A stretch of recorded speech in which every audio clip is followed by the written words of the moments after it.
నూతన నటీనటులతో తెరకెక్కిన ఒక బృందావనం చిత్రం ప్రేక్షకులను ఆకట్టుకుంటుందా?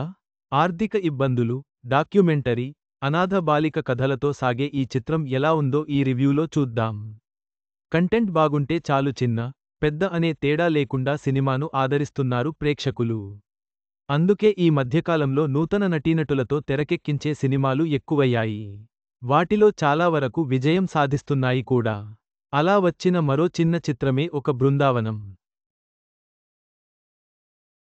నూతన నటీనటులు బాలు, షిన్నోవాలతో పాటు శుభలేఖ సుధాకర్, అన్నపూర్ణమ్మ, శివాజీ రాజా, రూపలక్ష్మి, సాన్విత, కళ్యాణి రాజు, మహేంద్ర, డి. శ్రీనివాస్ మరియు ఇతర సీనియర్ నటీనటులు ఈ చిత్రంలో నటించారు. బొత్స సత్య దర్శకత్వంలో కిషోర్ తాటికొండ, వెంకట్ రేగట్టే, ప్రహ్లాద్ బొమ్మినేని, మనోజ్ ఇందుపూరు నిర్మించిన ఈ చిత్రం మే 23న ప్రేక్షకుల ముందుకు వచ్చింది. మరి ఈ చిత్రం ఎలా ఉందో రివ్యూలో చూద్దాం. కథేంటంటే, కెమెరామెన్ రాజా విక్రమ్ ఆర్థిక కష్టాలతో బాధపడుతూ ఉంటాడు. ఎప్పటికైనా అమెరికాకు వెళ్లి బాగా డబ్బు సంపాదించాలనుకుంటాడు. మహి, చనిపోయిన వాళ్ల అమ్మ చేయాలనుకున్న డాక్యుమెంటరీని తీయాలనుకుంటుంది. దీనికోసం పెళ్లిని క్యాన్సిల్ చేసుకొని ఇంటి నుంచి బయటకు వస్తుంది. అనాథ అయిన నైనిక, తనకు ప్రతి క్రిస్మస్కి బహుమతులు పంపిస్తున్న జోసెఫ్ని కలిసి తన పేరెంట్స్ గురించి తెలుసుకోవాలనుకుంటుంది. అందుకోసం అనాథ ఆశ్రమం నుంచి పారిపోవాలనుకుంటుంది. ఈ ముగ్గురు వివిధ కారణాలతో కలుస్తారు. మహి తన డాక్యుమెంటరీకి కెమెరామెన్గా రాజాను తీసుకుంటుంది. జోసెఫ్ని కలిపిస్తామని చెప్పి, నైనికతో డాక్యుమెంటరీ వీడియో తీసేందుకు ఒప్పిస్తారు. అసలు ఆ డాక్యుమెంటరీ దేని గురించి? చివరకు అది పూర్తయిందా లేదా? అమెరికా వెళ్లాలనుకున్న రాజా కోరిక నెరవేరిందా? నైనికాకు జోసెఫ్ ఎందుకు బహుమతులు పంపిస్తున్నాడు? చివరకు జోసెఫ్ని నైనికా కలిసిందా లేదా? అనేది తెలియాలంటే సినిమా చూడాల్సిందే. ఎలా ఉందంటే, ఎలాంటి సంబంధం లేని ఇద్దరు వ్యక్తులు ఒక పాప కోసం చేసిన ఎమోషనల్ జర్నీయే ఒక బృందావనం మూవీ.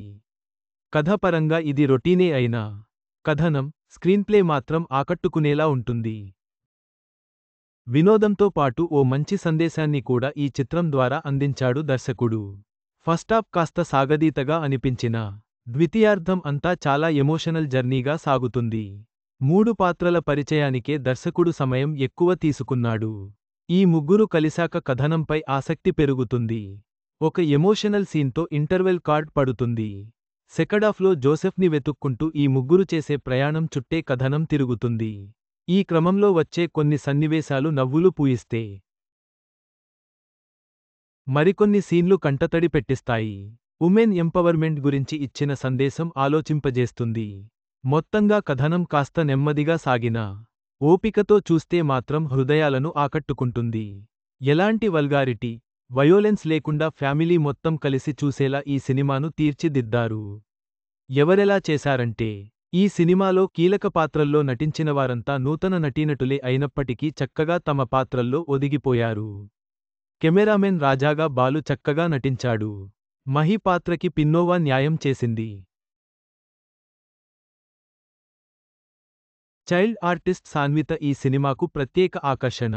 మహేందర్, మహబూబ్ బాషాల కామెడీ అక్కడక్కడా నవ్విస్తుంది.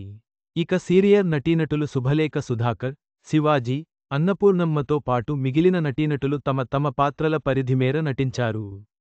సాంకేతికంగా సినిమా పర్వాలేదు. సన్నీ సాకేత్ నేపథ్య సంగీతం సినిమాకు ప్లస్ అయింది. పాటలు ఆకట్టుకుంటాయి. సినిమాటోగ్రఫీ బాగుంది. కేరళ అందాలను తెరపై చక్కగా చూపించారు.